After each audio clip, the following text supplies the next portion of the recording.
This episode has very sensitive topics, is for mature audiences only, and contains depictions of various forms of trauma. Viewer discretion advised. He gave me a purity ring when I was 12 and said that I had to wear it all the time. He tried to go on our dates with us. We were never allowed to lock the door so he could walk in any time. It was because I was still so young, I didn't totally understand. She was trying to show me how to put a tampon in. My dad ended up coming in and saying that I was taking too long. I was like, wait, it was okay because he did it, but not anyone else. He hit me with barbed wire. We can't go to the hospital, they'll take you guys away. The family would be torn up and it would be all our fault and we would go to hell for that. My mom said she was gonna leave him. He actually put a knife to my older sister's neck and said that if she left, that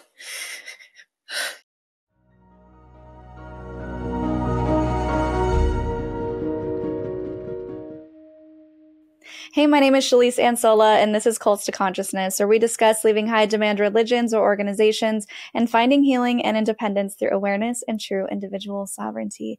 If you're only listening and you'd like to see our faces, please feel free to go to our YouTube channel at Cults to Consciousness. You can join in on the conversation, interact with the post. It helps boost the algorithm, and it helps our guests feel supported, seen, and welcomed.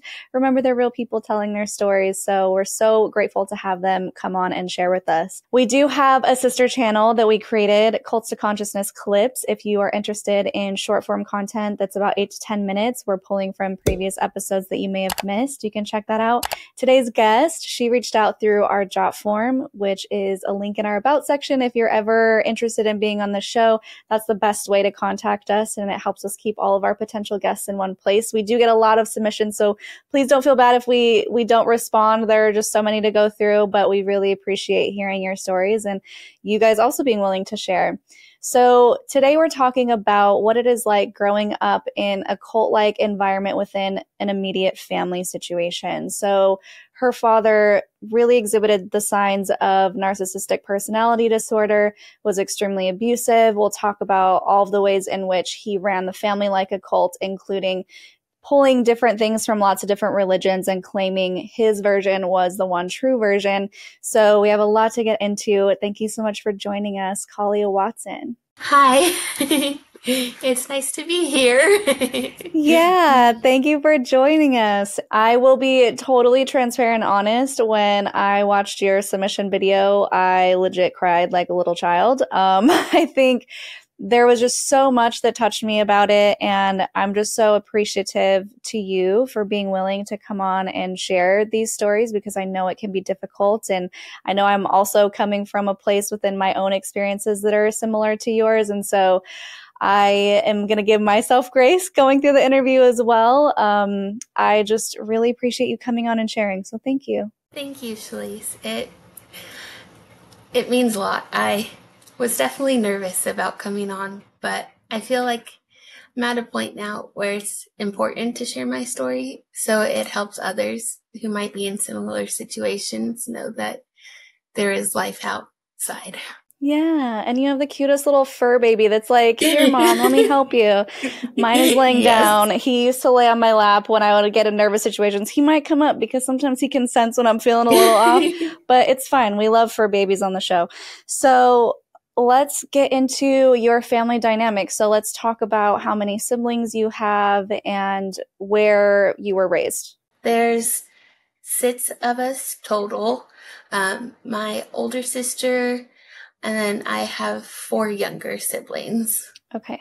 I was the second born, but I've been told by a lot of people that I was more like a firstborn child because I had the responsibilities of a firstborn child.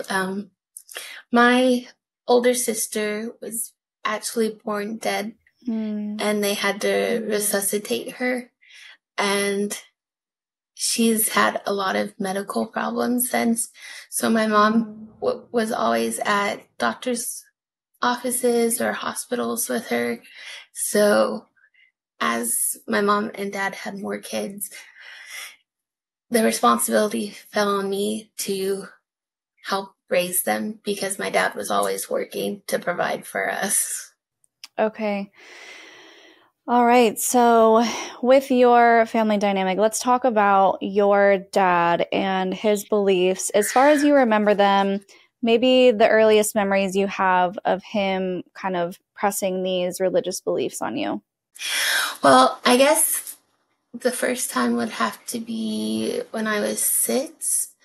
He said that we couldn't show the 3 B's because it would be sinful and we would become people not worthy of his love. So, what are the 3 B's? The breasts, boobs, and butt. The breasts are the same as boobs. I know. Okay, so he was very much into the modesty and the purity thing. Very much so. He gave me a purity ring when I was 12 and said that I had to wear it all the time. He wanted me to wear it like when I played sports, but when I was in high school, I played soccer. I was goalie, so I had to take it off. And he was mad because I lost it at one of the soccer games. He was not the nicest person when I lost it because he said it would show boys that I didn't have that anymore, so that I was more open to doing things. Okay, and you were just 12. Yeah. So, how did that make you feel when you were a kid and you had these purity things just kind of laid on you by your dad? It was very hard because I grew up in the 90s, early 2000s, so, Britney was an icon. Like, I wanted to show my belly like her, and he was like, no, you're going to turn into like her, and she's not a good person. It was definitely hard because I looked different than other people, and I got picked on for it because people said that I looked like an old grandma. Oh. I was bullied a lot growing up because of how my family was raised, and I didn't realize it till much later, but that I was in a crazy family that was cult-like. It was definitely hard because, I thought it was all normal, and I thought because of all of it, I thought I was normal and everyone else was different. And my dad really stuck on that. There was one time he actually let me go to a sleepover. The dynamic was so different. The families, her parents let her do things and, weren't as controlling. I ended up losing that friend because I left the sleepover early and I called my dad because I was just so uncomfortable. And it wasn't until 2018 that I found out from my mom that my dad actually was like, yeah, he knew that I would call him because that's what he wanted. He wanted us to feel awkward so we didn't stray away from what he had envisioned for us. Can we talk about some of the specifics as far as ways in which he was controlling or ways that you realized you were different from everybody else? One of the biggest ways he was really controlling too was we couldn't have any friends outside of our family. My siblings were my friends growing up, and as I got older, my mom's like, you can let her have a couple friends. It's okay. My dad, he tried to squash all the friendships we had at the time because he didn't want us living life outside of our family.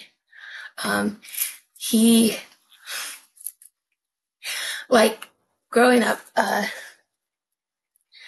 I was told that if I didn't get all A's or B's, that I was stupid and that I would go to hell. Oh, wow. And funny enough, he used to say that you'd end up as a Walmart worker, and I work at Walmart now, but I love it. Oh.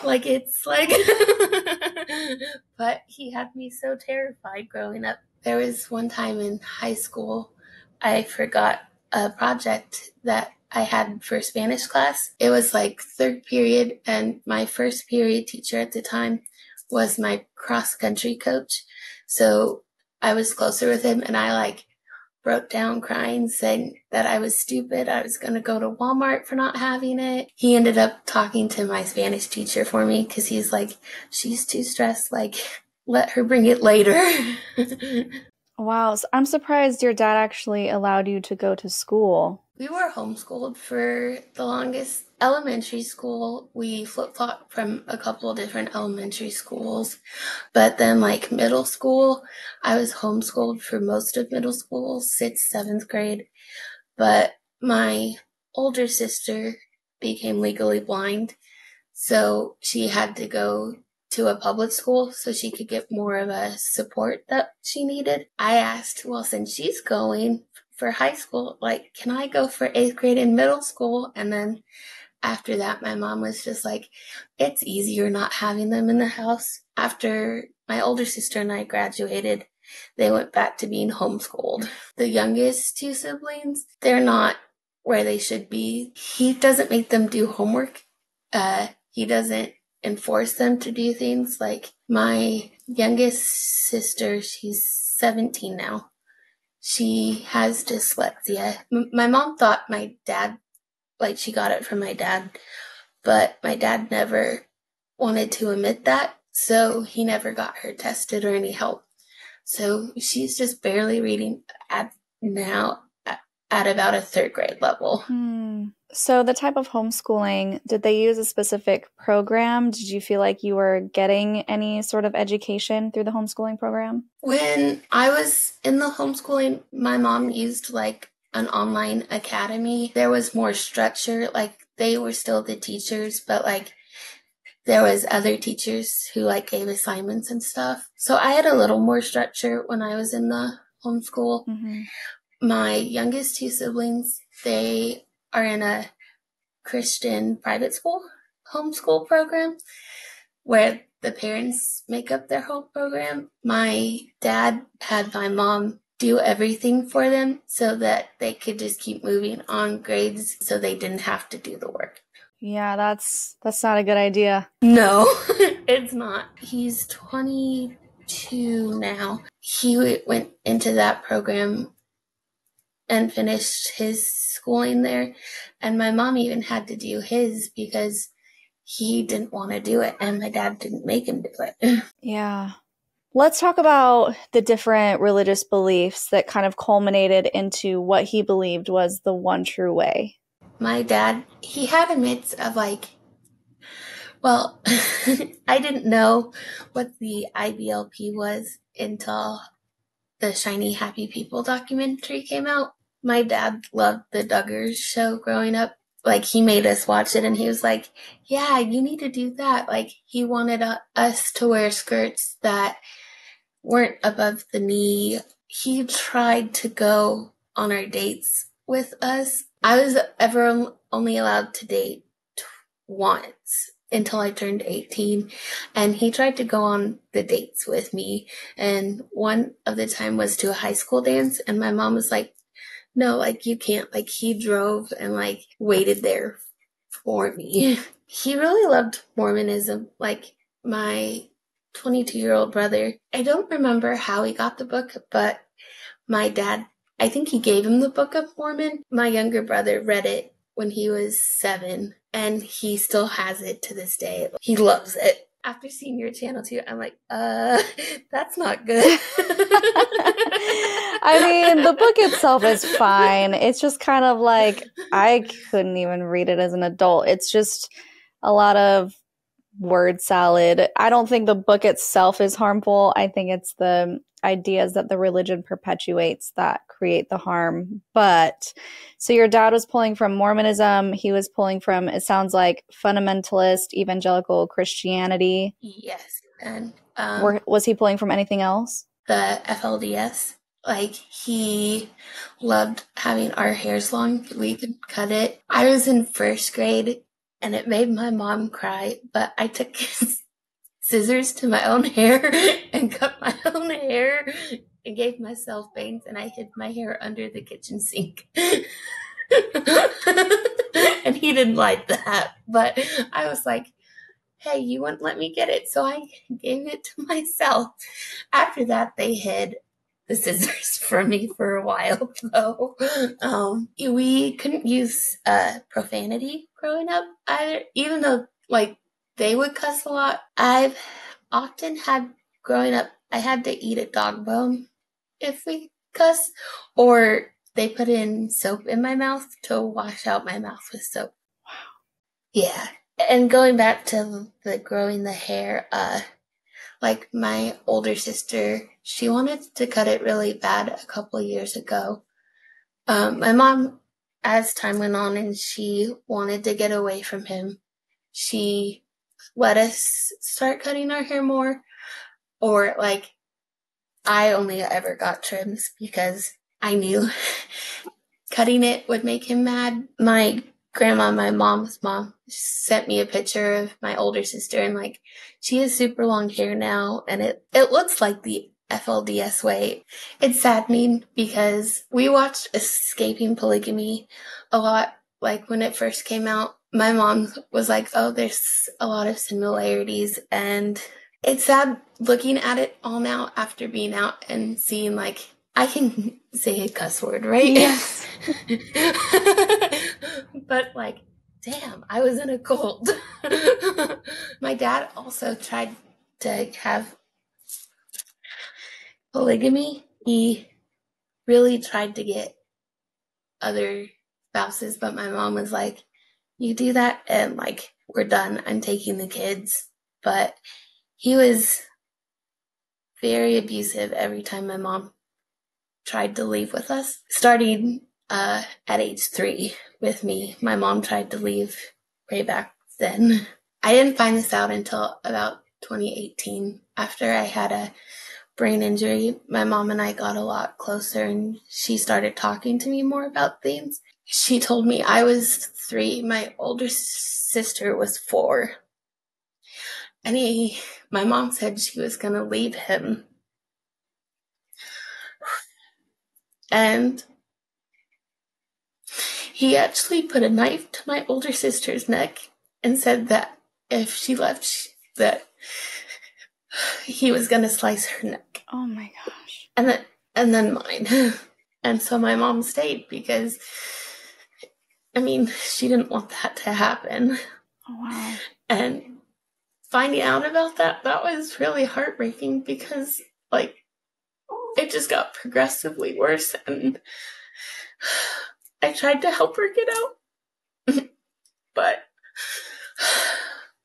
she ended up passing away before I could help her get out. Oh, I'm sorry to hear that. Yeah. Thank you. That's a lot to take in. It is. So was your dad abusive consistently throughout your childhood? Was that part of his mechanism of control? It was.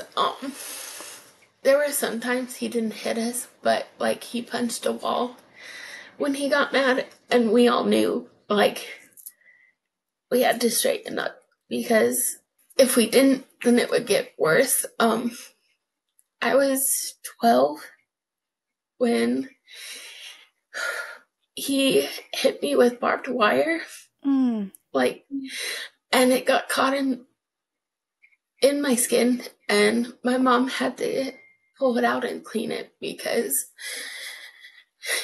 she said, we can't go to the hospital, like, they'll take you guys away. As we got older and grew up, that was one way he got us to conform to, was saying that it would be our fault if we got taken away from them. The family would be torn up, and it would be all our fault, and we would go to hell for that. Oh my gosh. So he's using spiritual manipulation to keep you in line, as well as the physical abuse and mental abuse and emotional abuse. Did you have any sort of awareness of what that would mean if you were to get taken away? Is that something that you wanted, or were you still very much brainwashed in conforming to his ideology? A mix of both. As I was becoming a teenager, like Law and Order SVU became like one of my favorite shows. Mariska Hargitay, she's still like one of my favorite idols. And like I would see the stuff like it and I'd be like, well, I wish they would take us away. But at the same time, I internalize things a lot. And it's something I'm still working on.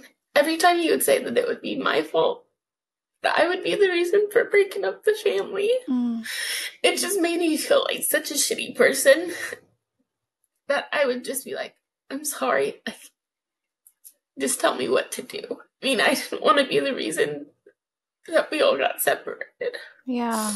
Oh, that's a lot to put on a child, especially when you are kind of like a second mother figure. And so you're feeling this responsibility for your siblings. It is, because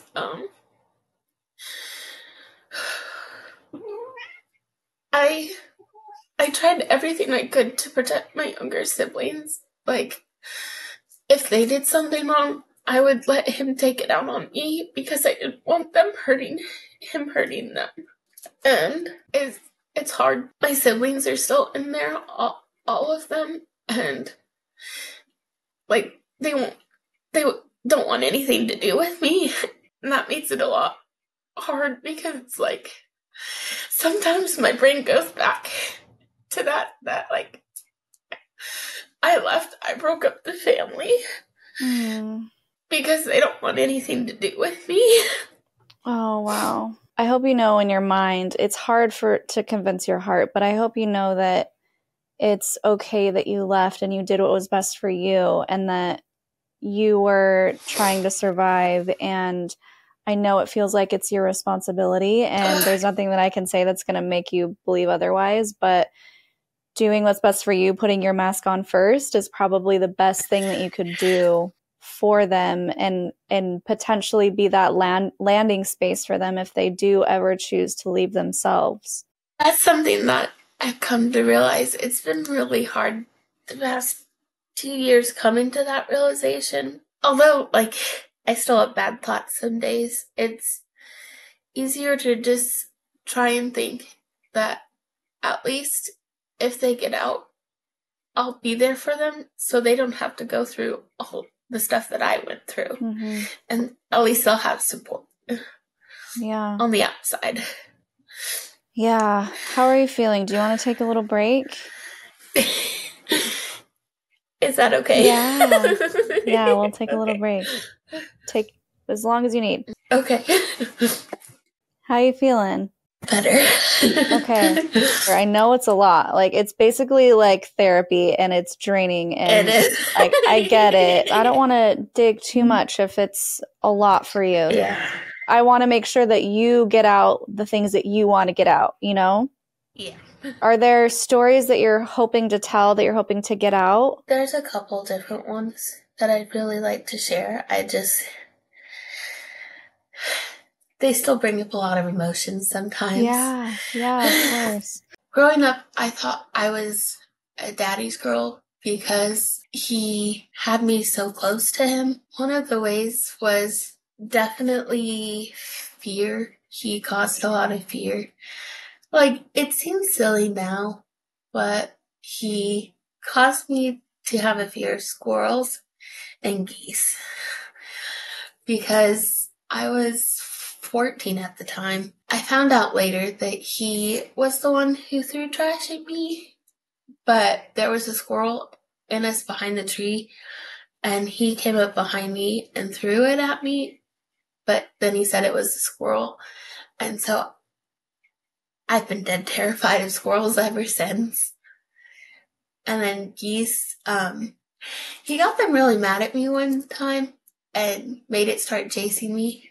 And ever since I've had a very fear of geese. Like when I ran cross country, sometimes there was geese like at the courses, and my dad thought it was funny. He told my cross country coach to let the geese motivate me. Wow. It sounds like he just enjoyed torturing you in certain ways. He definitely did. Looking back now, it hurt because it's like he had me idolize him so much that like I didn't see any of it. Even though we had locks on our doors growing up, we were never allowed to lock the door so he could walk in any time. He literally walked in any time, even if we were unchanging and stuff.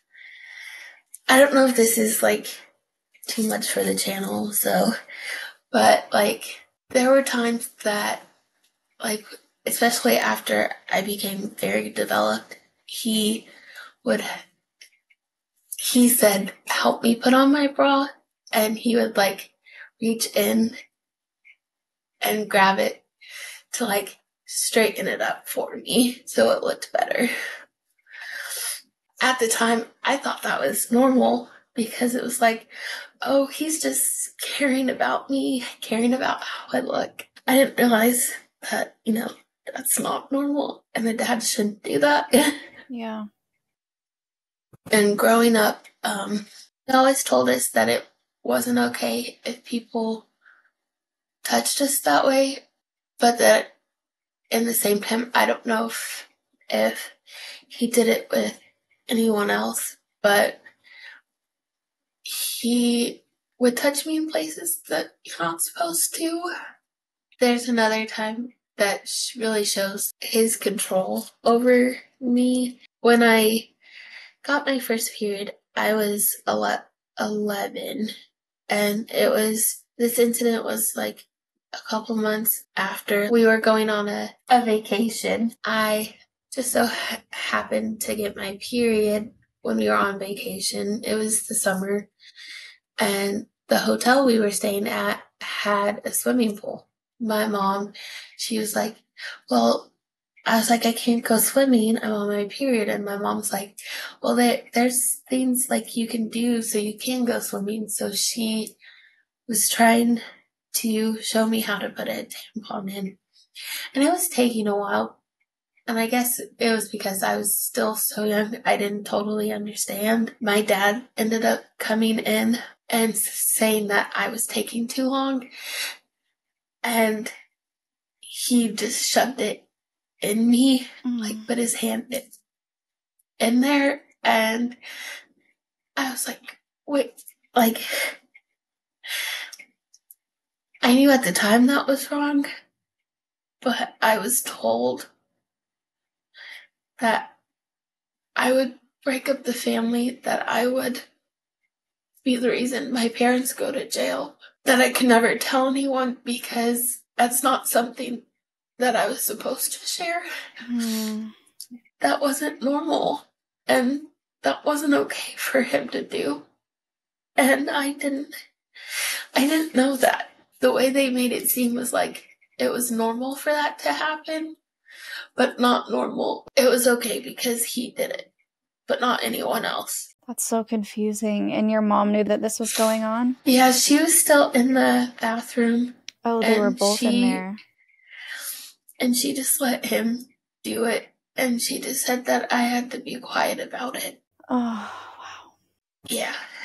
And after that, when things came up, I didn't tell her things because I didn't really want to upset her, but I also just, my mind went back to that. She knew that the first times he did inappropriate stuff and she didn't do anything. So it's like, why does it matter? Yeah. You didn't feel safe enough to tell her or that she would care. Yeah. Oh, I'm so sorry that you couldn't feel safe in your own home and that you were being made to believe that it was okay, and also just layered with so much fear and shame. It's not okay that you had to grow up that way. It definitely isn't. And it's hard. There was one time when I was 17, my mom took all my siblings with her to Tennessee at the time. We were living in Colorado, but she took all them to Tennessee with my older sister she was visiting Vanderbilt, and I was at home with my dad. We were living in a trailer at the time, and like we were both working, but there was one night in particular, he crawled into bed with me. I don't know if I still blocked it out or not, but I know I closed my eyes and just tried to not remember things and just pretend like I was asleep. But when I woke up the next day, I was naked, like all over. And so, I mean, I don't know what happened, but like my therapist tried to like bring it out, but they said that it still might take some time to know what actually happened during that period. At 17, like I knew that was wrong, but like I didn't say anything because he had instilled that in me so much that I would be the reason that I broke up my family if I spoke out and told anyone what was actually happening. Yeah. I'm so sorry that you went through that. It's so wrong and it never should have happened. And I think you know that, but I just want to validate that for you, that you were just doing the best that you could. You were just in survival mode. And I don't know if there's anything you could have done to prevent it. And I'm just so sorry. Thank you. That means a lot because I'm coming to terms with knowing that it wasn't my fault, but sometimes it's still hard to actually feel that. Yeah. So with the level of control that he had, and because he was so abusive, he really trained your mind into ignoring all of the red flags, ignoring your bad feelings about it. So what was it that sparked this fire in you to want to get out of this situation? After I left NI a couple times after I visited, it was actually the last time I knew for certain I was done then. My dad knew that I was starting to pull away, I think. So he wanted me to come lay down on his bed with him. And I did. And he just said he wanted to talk. And I guess we ended up falling asleep on the bed when we were talking. And I woke up. It was about 2, 3 o'clock. And he had his hand cupping inside my bra. And he had it tight where I had to like pull myself away. And then I went into the room that I had at the time and I locked the door and I was like, I can't let it in. And I was just like, I was done after. And I didn't tell him right away, but when I eventually was ready to tell Nick about it, he was very upset because he said that he shouldn't have let me go visit them for that to happen. And he blamed himself. And I said, there was no way we could have known. Yeah, that's so hard. And it's so common to want to blame ourselves for the perpetrators. And that's something that we have to remember, that it doesn't matter what you're wearing. It doesn't matter even what you say. A perpetrator is going to do what a perpetrator does. And there's nothing that you did to deserve that or warrant that or subliminally ask for it. People who hurt people do it because they choose to. And really, that's the bottom line. So I know you know that, and it's hard to really internalize it. But I guess I just wanted to say that. Thank you. Yeah, it is.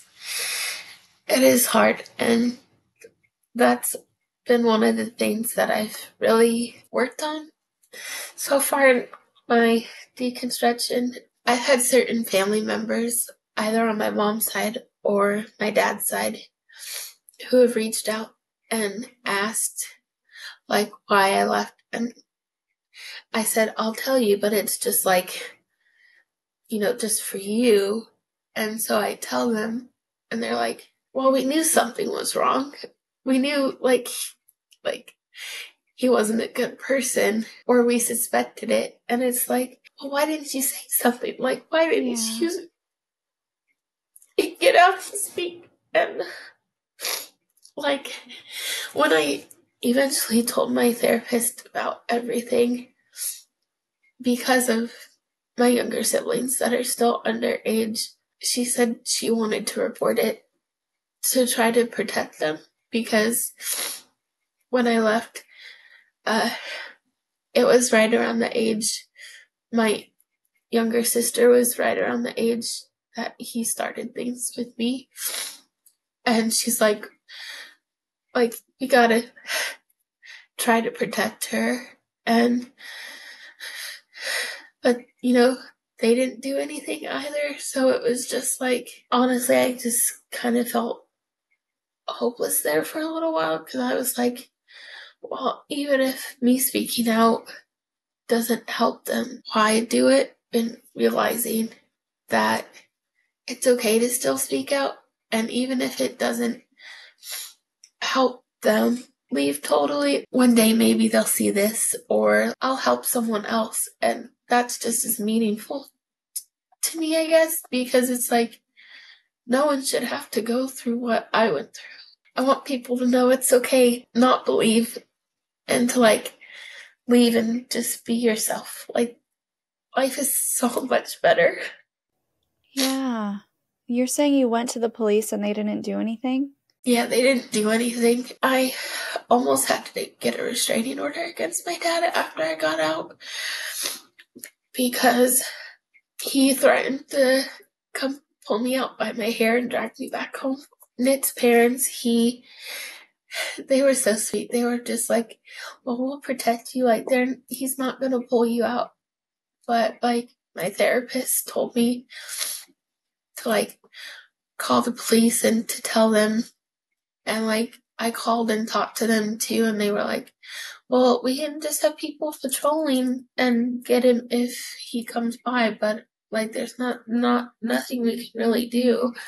There's not really any record of things. It's like a he said, she said situation. So they said I couldn't really get a restraining order against him. Honestly, a lot of it had to do with my mom dying. I had a brain injury in 2018, and her and I got a lot closer then. But when the pandemic happened, and after things started opening up, that's when we all got COVID, and that's when my mom passed away from it. It was very hard when she died. My mom always used to say that I was the glue that held the family together. But I feel like she really was, because, or maybe at least she was just protecting me more.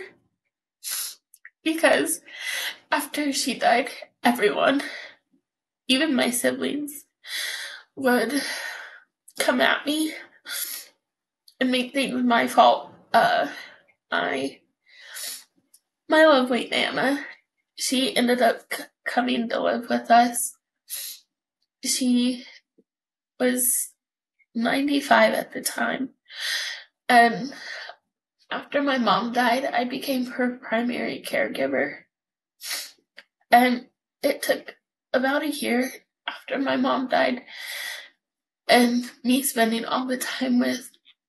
most of my time with my Nana, to realize that it's not okay how they all were treating me. She tried to get me to speak up for myself. She would try and speak up for me, but then they would try to go after her. So I told her, I was like, it's okay. I've gotten used to it at this point.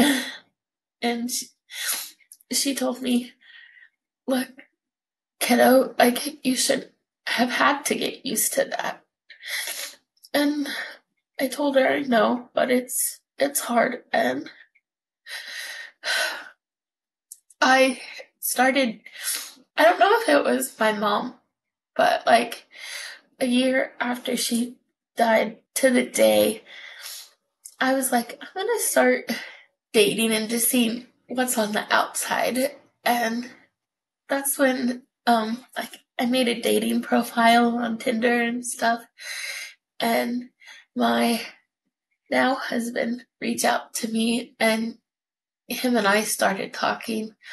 I would talk to him, like tell my Nana about him. He ended up coming over, which my family didn't like all that much, especially after the pandemic. They became more isolated. They didn't like leaving the house unless it was for a doctor's appointment or to get food. And they didn't like anyone else coming in. Like, he came in a couple times. My Nana was living in a mother-in-law quarters, so it was like attached to the house, but not a part of the main house. And so, like, on the main side of the house, he came up in a couple times, and they were really mad at me for letting him come in. And after I let him come in, and after he left, they actually told me that if anyone got sick and died, it would be my fault for allowing him to come in. So then my Nana was like, you just let him come on my side. Like, they can't tell you no. Like, that's my half of the house. So him and I spent a lot of time over with her. And it's funny because there was one time, I think it was Memorial Day of 22, my Nana was like, you picked something for us to watch, Nick. And he put on the Jackass movie, and she loved it. But she'd never seen it before.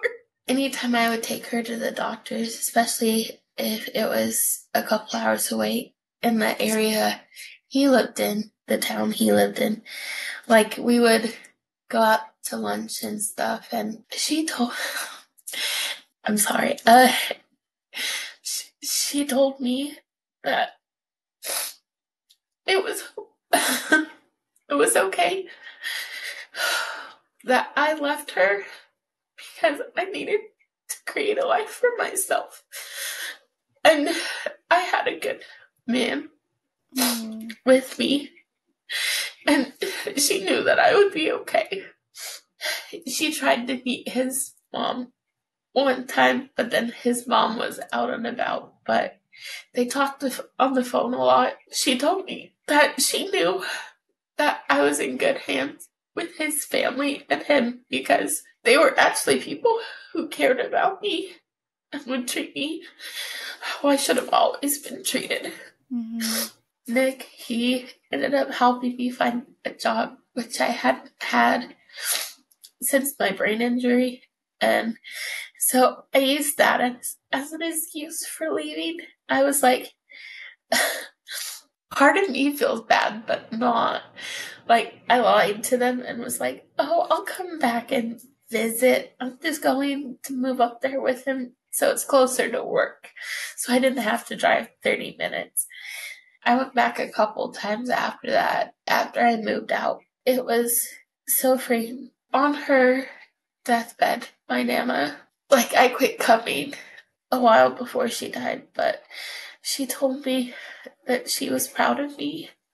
She knew that it was the best thing for me to get out and not look back, because I deserved more than how I was treated. Yeah. And how I was used. And for clarification, I think you had told me on the phone that you were 26 years old when you left. I was.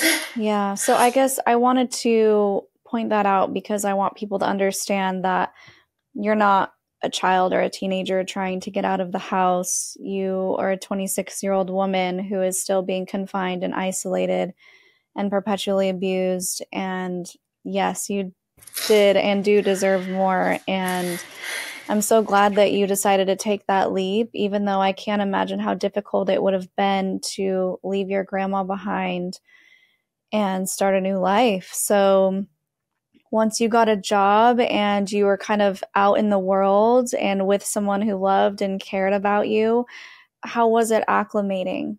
It was definitely hard at first. Like, there was a lot of things that I had to come to terms and realize that it wasn't actually true.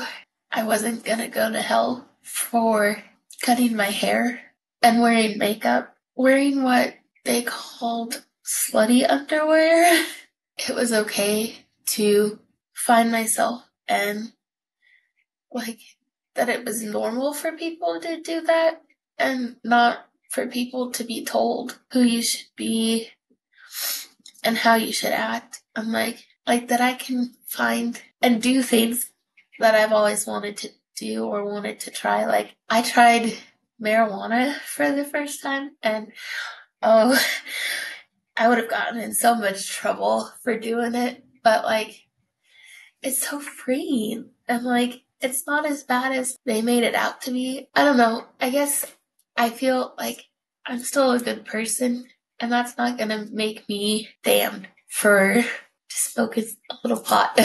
Yeah. So, because you had so many different theological backgrounds going on in your head, how did you escape all of that? Did you deconstruct all of it? Did you keep some of it? What did you gravitate toward when you left? The deconstruction process has definitely been hard. I found your channel in the midst of it. You have definitely helped me a lot in deconstructing and realizing things that I was taught to believe aren't true, that you can still be a good person and not believe the way that you were raised. We had a little Baptist in us too, and I guess the way I see it now, like, not being a Christian or anything, like, I still believe there's something up there, and like, our loved ones are up there, like, looking down on us and watching over us, but it's like, I don't have to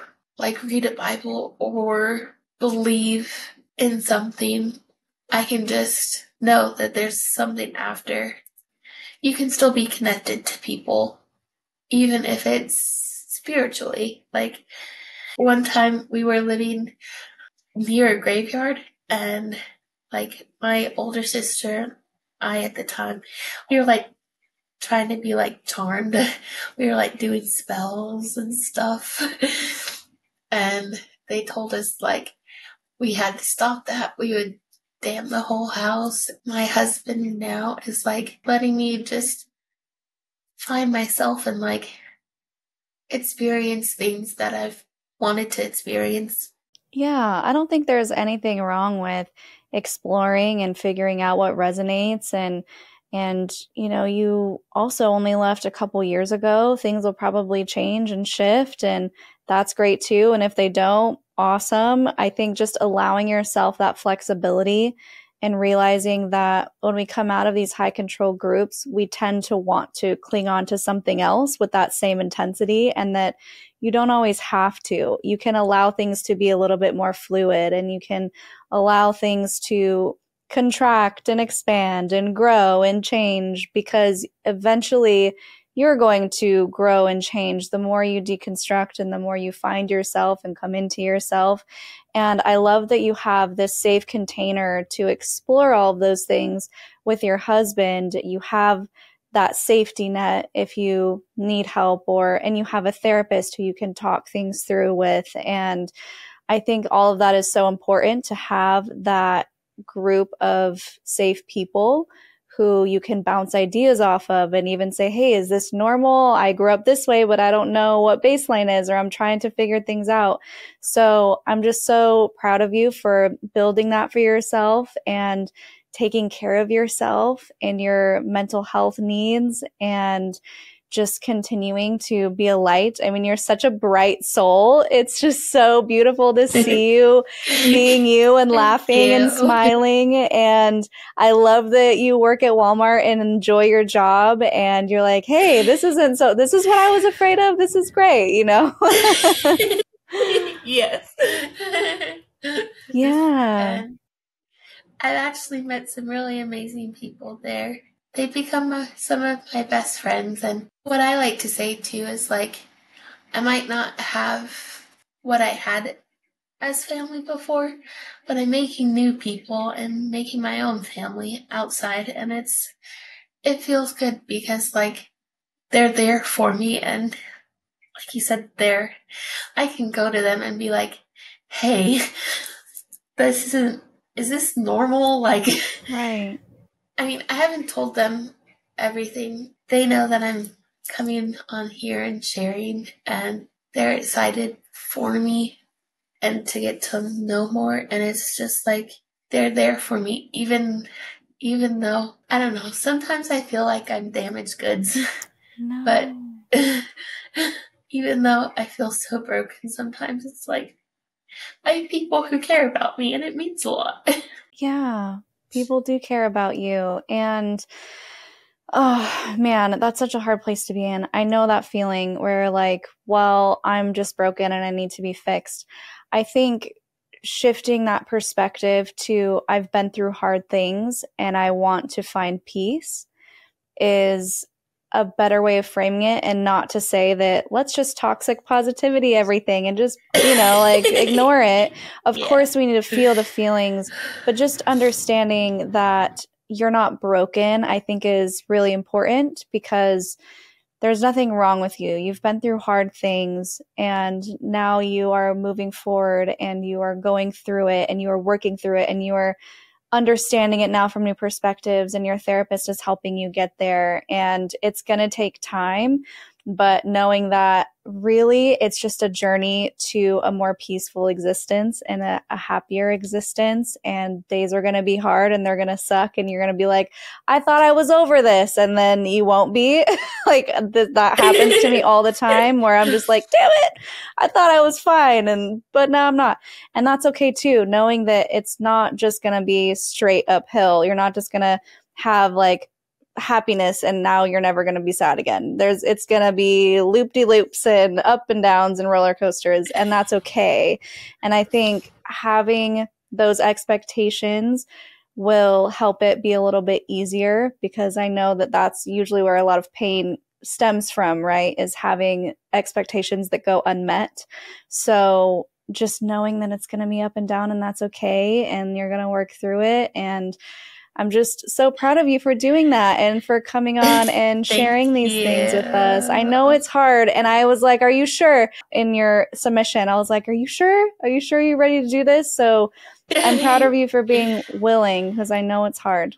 Thank you. Yeah, it's definitely hard, but I guess I'm also at the point where helping others and with my story is good. Like on my Instagram and Facebook and stuff, like I'll repost stuff that talk about some of the trauma I've had, or like talk a little bit about stuff. And one of the girls that I used to work with, she actually reached out to me probably 6 months ago, maybe 8 months, but said that me, even just sharing the little bit that I had, helped her realize like she was also in a similar situation. And I helped her realize that she deserved more and she got out because of that. And as I've been watching your channel more and more, I was like, well, I can do this. I can be a light to others. I've always been told I've helped a lot of people being me and with my personality, even while I was in there, because I guess I've always been good at masking too, which I'm learning is not a good thing. So I try to show some stuff too. Yeah, no, I understand that. And being vulnerable is such a beautiful thing. And also realizing that you don't have to be vulnerable with everybody either. It's okay to keep things to yourself when you don't feel safe sharing. And it's okay to know that your story is your story and not everyone has to be privy to it or be let in on that too. So that's why I always tell people only share things that you're comfortable with sharing on this show, because I know it's your story and you don't have to share every little piece of your life if you don't want to. So yes, being vulnerable with the people who really love and care about you, or people that you want to open up to in hopes of helping them. I think that's wonderful and amazing. And I want to hear more about your joy. What are the things that make you happy and make you feel at peace? So definitely my husband, he's been a real saving grace for me coming out, and he's been very supportive and helping me. He's my shiny. Might sound cheesy. I don't know. He's your knight? I feel, yeah. That's not cheesy. Being able to experience things and meet people and know that, like, I am worth it. And, like, I was always taught, like, mental health was bad. But, like, taking control of my mental health, even going on meds, it's helping me. And realizing that it's okay to just grow and change and not be who I think everyone wants me to be. Yeah. And my cat, Tom, he has been amazing. He's a good support animal. Oh, Tom. And okay, you can go. He's like, cool, now I'm out. Animals are the best. Man, they're just such pure love. And I feel the same way about Oscar. He's my little emotional support wiener. Is there anything that anyone else can do to help you? Is there anything that people can do to support you? I guess the biggest thing that I would say is, like, if you see something, say something, or if you feel like, don't let it happen to your loved ones. I know that's not really helping me, but it's like, I don't want it to happen to other people. I've changed jobs since I'm not at the job that they knew that I was at. So, like, I've done things to, like, also secure me. When my husband and I moved out of his parents' place, we got our own apartment, and one of the things we looked for was a gated community. I don't know, it's like an extra protection of security, yeah. I feel like. Okay, well, wow. Thank you so much for sharing. And if anyone wants to get in contact with you, your Instagram is VintageLeah96. We'll put the links in the description. And I guess the last thing we need is a Linda Listen. This is one of my favorite parts about your show. So listen, if someone is telling you to believe something, but internally you know it's wrong, don't let them persuade you otherwise. Like, trust your gut, trust yourself. We have that built in us for a reason. It's okay to trust in that and to trust in others too, because maybe the right person will come out and help you. Even if you don't think that they will, there are people that love you. I agree. I love it. Well, thank you again, Kalia. You're amazing. You're just such a bright light, and I am so appreciative for you coming on and sharing. Do you have any other final thoughts? No. Okay. Well, everyone leave those words of encouragement down below. We love seeing those positive comments. It helps the algorithm. Our guests do read them. We really appreciate you guys for listening and interacting with the post. If you want to support the podcast further, you can become a patron at patreon.com/cults2consciousness, or check out our merch at cults2consciousness.com under the merch tab. We do have a sister channel that we created, Cults to Consciousness Clips. If you are interested in short form content that's about 8 to 10 minutes, we're pulling from previous episodes that you may have missed. You can check that out. And if you like this episode, I'll link 2 more down here below. And until next time, follow your highest excitement, be conscious, and be well.